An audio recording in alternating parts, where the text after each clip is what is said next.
Good afternoon, welcome back to the studio with Joe today. Hello everybody, nice to see you again. And with me Liz, so it's good to have you here. It's good to be here as well. Yes, it is very good to be back. So last week we kind of queued you up to say that this week we'll be talking about pets, and just to make that less general, we're talking about how pets can have a positive impact on people's lives. They can increase happiness and well-being in people of all ages. Joe, do you have a pet? I do have a pet. I've got a dog called Nala. Now she is 2. We got her through lockdown after obviously, not a very nice time through lockdown. Obviously having to stay in and things like that. We had one good thing come from it, and we got Nala. I mean, it's something. She's the most important thing in my life, honestly, at the moment. She is amazing. She is so well behaved, and she's so special to me. And it's something that we will talk about what pets can do for you. But there is a balance. There is good things, there are bad things about having pets. So we will go into that. But what are some of the things that you wrote down here for us about maybe some statistics about pets? So doing some research. So the way that having a pet can have a positive impact is through the bond that you make with them. So that attachment that you build up. Mm-hmm. We all see like a puppy or a kitten. We might think, oh, it's so sweet, but it takes a little while, doesn't it, to build up a bond. And having that is like an unconditional love. The pet will come to you and start recognising you, and that's what makes you feel good. It offers a sense of security and company, which is actually one of the reasons why I bought my budgie, Sunshine. Sunshine, lovely name.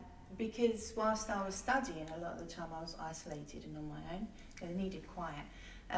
But having a budgie in the room just made me feel less like I was on my own. Yeah, it is nice to just have that. Like when I go to sleep, I'm lucky I have Nala with me, and it's nice to have that person, have that thing with you to keep you company, to make you feel loved in a sense. And it's also, I mean, I actually watched this thing, obviously about mental health, but it was about.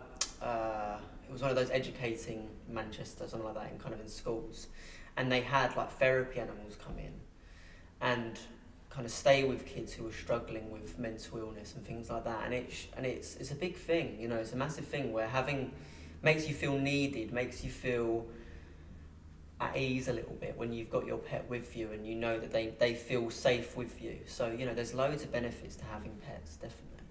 And they kind of become part of the family, don't they? So I know you changed it from person to thing, but actually I think we can think of our pets as another person. Definitely, yeah, definitely. I mean, Nala is as integral to the family as anybody else almost, really. She's so important to our day-to-day life. And I'm sure it's the same for everybody else who has pets. But I will quickly kind of talk about some of the other things with pets that aren't as easy. Obviously, the cost is very, very expensive, especially dogs. But obviously, other pets, the veterinary bills, insurance, all the things they need, their food. It's very expensive to have pets. So we understand that for everybody, it's not that easy. I think on top of that as well, you don't know what type of pet might suit your personality. So not everybody is a dog person. So, No. And some dogs do take a bit of training. Yeah, definitely. Yeah. So also having a pet might motivate you. I think it works especially for the pets that you can take out for a walk, because they do need walks, don't they? So at least once a day. Yeah, I mean, Nala goes out once or even twice a day. Luckily, my mum takes her out quite a lot of the time. But no, she needs that. She needs to get out. But it also helps us because we do need to get out and get exercise. Especially after lockdown. I think it's made us realise that we need to try and get out as much as we possibly can, really. It's important, that motivation and that regular thing. I don't know if you've seen on Netflix, there's a show called, what's it called? It's with Ricky Gervais. And he's going through a bit of he's going through depression, but he's got his dog, and his dog is the thing almost keeping him alive. And it's kind of showing that you feel that you need to look after them, you need to take them out, you need to, give them the life that they deserve, really. And it's it's something that is real life. You do need to take them out as much as they can. You need to get them out and get them active, and you need to be active yourself. That's it. And like what you're saying about, a pet being maybe the thing that a person clings to if they're going through a difficult time. It's the thing that keeps them going. Yeah.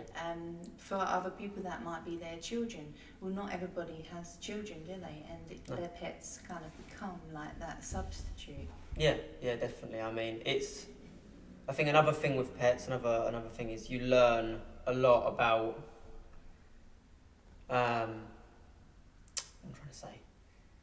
you learn a lot about responsibility, especially young kids learning how to look after their dogs, their cats, their animals.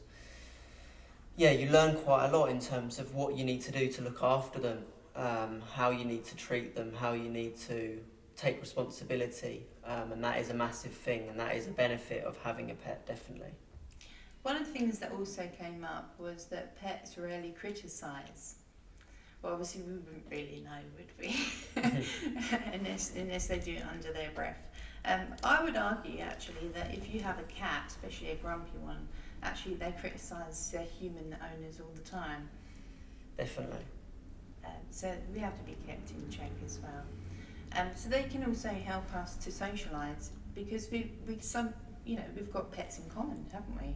You might go take Nala out for a walk, and you might meet other people with the dog. Yeah. I mean, it's a social thing as well. There's plenty of other people that go on walks with their dogs. I mean, I've been meeting up with my friends and taking our dogs for a walk, and it's a great thing to do, to socialise and to have that as well.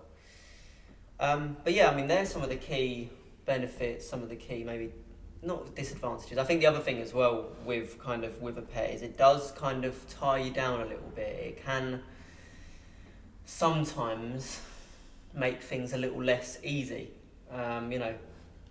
Going on holiday is a big thing. You've got to then look for a thing where, okay, what can I do with my pet? Can I take them? Do we need to put them into a kennel or something like that? Is there a friend that can look after them? So there's a lot of pros and cons, and it's something that you definitely need to look at before you look at purchasing any kind of pet. You need to consider everything that's going to entail for you, all the pros and cons, definitely. Yeah, and the cost of putting like a dog in kennels, a cat in a cattery, is going to rack up as well, isn't it? So definitely worth looking into properly before you go out and get a pet. Some of the other things, so it can improve communication with children, and it promotes sharing, because children tend to share with their animals, especially food. Also, it helps to lower blood pressure in elderly people and reduces stress. And long-term ownership can actually improve memory for over 50s. Wow, that is something I didn't know. Yeah, all research with lots to back it up. So lots of good points to having a pet. Like you said, nothing is without consideration, and sometimes there's a bad side as well. It's worth looking into the type of breed of dog that you want to purchase, and whether or not it's one that's recommended for children, for your Definitely. lifestyle. Yeah. I mean, one other thing I want to quickly say, it's not really about, kind of the pros and cons, but if you do have a pet, and at the moment where we are getting into the summer, you really do need to be careful about the weather. Now, we have been through a little bit of a heat wave over the last couple of weeks. It's a bit better today, but you've just got to be so careful taking your dogs out, having any animal outside, because it is so hot and they are prone to strokes and things like that. So do look at a bit of research on that, and do consider if it's too hot for yourself, it's definitely too hot for your pet. So do look at that. And if it's a hot sunny day, put your hand on the path, and if you can't keep it there for the count to 10, then it's just far too hot for Definitely, you really do have to be careful. Yeah, and I think as well, something that some people forget about is the car. Leaving the dog in the car. Yeah. Even with the window cracked open for a little while, you've got to limit the amount of time.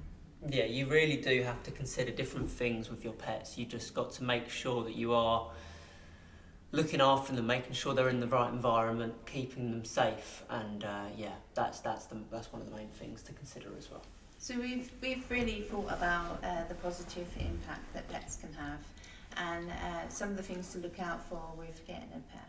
But what about things like food and diet?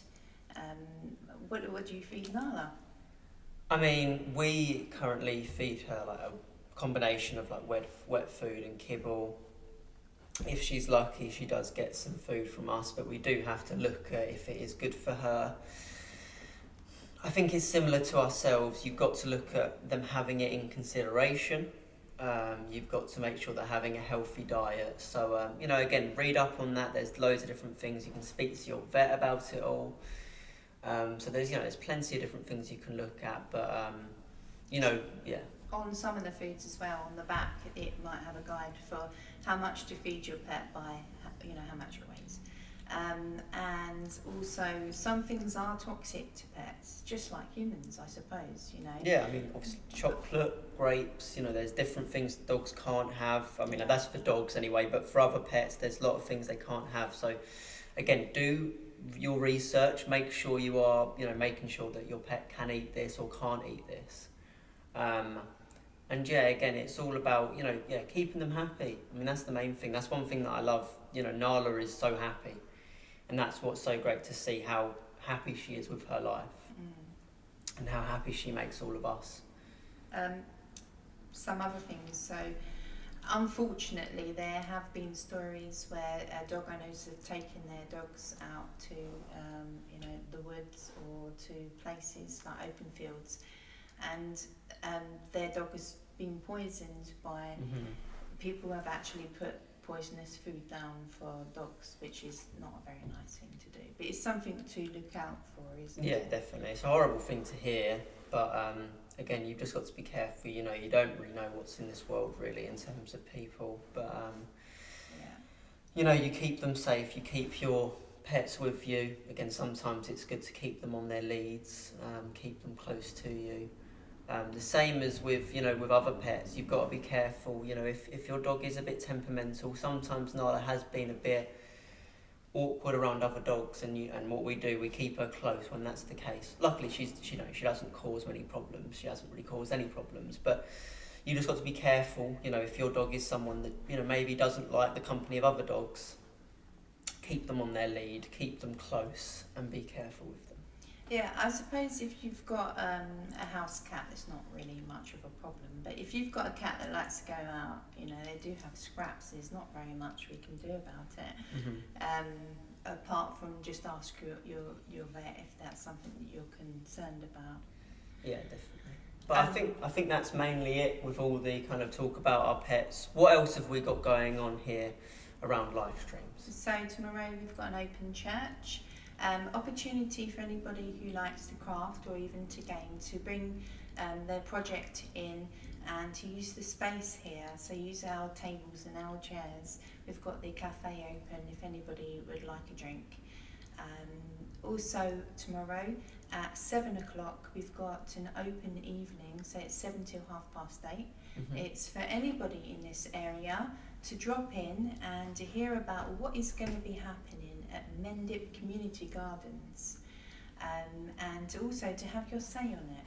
It might be something that you have an opinion about. So just, there's no need to call in or anything like that, just turn up and we'll be here. Then on Sunday we've got worship at 3:30, and then there's lots of other things going on throughout the week. Just check out our newsletter, I think, or go on Facebook, and it's all on there, isn't it? Yeah, obviously on Wednesday we have our Oasis from 1 till 3. So again, please do come along to that. We had quite a lot of people here this week, and it was great to see. So yeah, please do come, and we welcome you here. Yeah, and I think you already announced the book that we chose. Yeah, Madame Tussauds, if you want to speak a little bit about that. Yeah, so I've actually started reading it. I think I'm about 5% in, so not amazing. But so far it's quite interesting. It's written in the first person as if you, the reader, are Madame Tussauds. And it's set in France around about just before the French Revolution. And so it's kind of explaining a little bit about the waxworks, which obviously are quite famous for in London, aren't they? But I haven't got that far into it, so that's about all I can say, really.